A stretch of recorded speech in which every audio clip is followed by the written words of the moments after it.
नमस्कार श्रोते हो. तुमच्या घरात कुठे नळ टपकत आहे का? किंवा पाण्याची टाकी कधी कधी ओसंडून वाहते का? बहुतेक वेळा आपण म्हणतो असे काही नाही, 2-4 थेंबच तर पडत आहेत. पण श्रोते हो, ज्योतिषशास्त्र आणि वास्तुशास्त्रानुसार हे फक्त पाण्याचे थेंब नसतात, तर तुमच्या घरातून निघून जाणारे धन किंवा समृद्धीचे संकेत असतात. होय, अनेक वेळा लोक तक्रार करतात की घरात पैसा टिकत नाही, अनावश्यक खर्च वाढतो, मन सतत अस्वस्थ राहते आणि त्यामागे एक साधे कारण असते, घरात सतत वाहणारे पाणी. आजच्या या व्हिडिओमध्ये आपण जाणून घेणार आहोत टपकणाऱ्या नळाचा चंद्रग्रहाशी काय संबंध आहे, वाहणारी टाकी धनहानीचे कारण का बनते आणि सर्वात महत्त्वाचे म्हणजे यावर सोपे पण प्रभावी उपाय कोणते आहेत.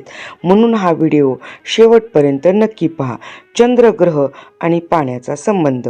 श्रोते हो, ज्योतिषशास्त्रात चंद्रग्रहाला अत्यंत महत्त्वाचे स्थान दिले आहे. चंद्र हा आपल्या मनाचा, भावनांचा आणि जलतत्वाचा कारक आहे.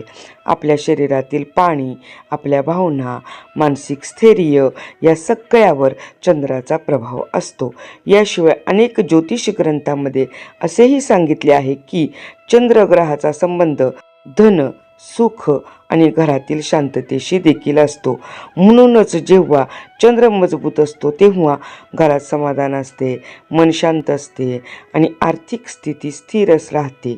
परंतु जेव्हा चंद्र कमजोर होतो तेव्हा अनावश्यक खर्च घरातील खूप वाढतो, मन अस्थिर होते, घरात वादविवाद वाढतात आणि पैसा टिकत नाही. तुम्ही कितीही बाजूनी तो पैसा मिळवा, तो त्याच्या 10 वाटेने निघून जातो. घरातील वाहणाऱ्या पाण्याचा परिणाम. आता तुम्ही विचार कराल की पाण्याचा चंद्राशी काय संबंध? श्रोते हो, चंद्र हा जलतत्वाचा ग्रह आहे. म्हणून घरात पाण्याशी संबंधित गोष्टी व्यवस्थित नसतील तर त्याचा परिणाम चंद्रावर होतो असे मानले जाते.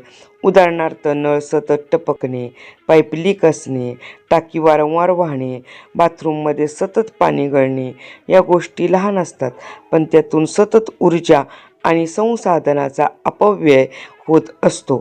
वास्तुशास्त्रानुसार पाण्याचा सतत अपव्यय म्हणजे घरातून समृद्धी बाहेर जाण्याचे प्रतीक मानले जाते. टपकणारा नळ दुर्लक्ष करू नका. समजा तुमच्या घरात एखादा नळ सतत टपकत आहे. आपण म्हणतो ठीक आहे, करू पुन्हा दुरुस्त.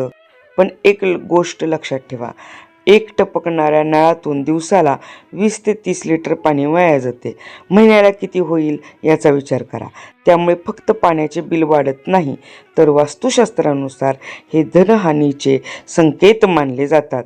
अशा घरात अनेकदा लोक सांगतात पैसा येतो पण टिकत नाही, सतत खर्च वाढतोय, मनात अस्वस्थता राहते, द्विधा मनस्थिती राहते, हे काम करू का ते काम करू, पक्का निर्णय होत नाही, वाहणारी टाकी, मोठे नुकसान.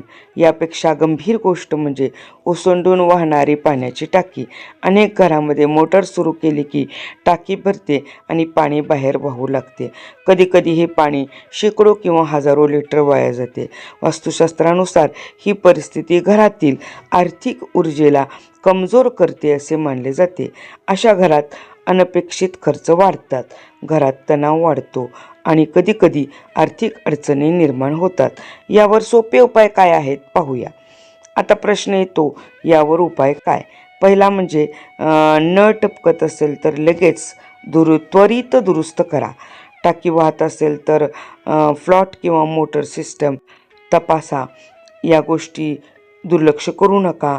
चंद्रग्रह मजबूत करण्यासाठी काही सोपे उपाय सांगितले जातात. सोमवारी शक्य असल्यास उपवास करा. गरजू लोकांना तांदूळ किंवा दूध दान करा. पांढऱ्या रंगाचे कपडे वापरणे देखील चंद्रासाठी शुभ मानले जाते.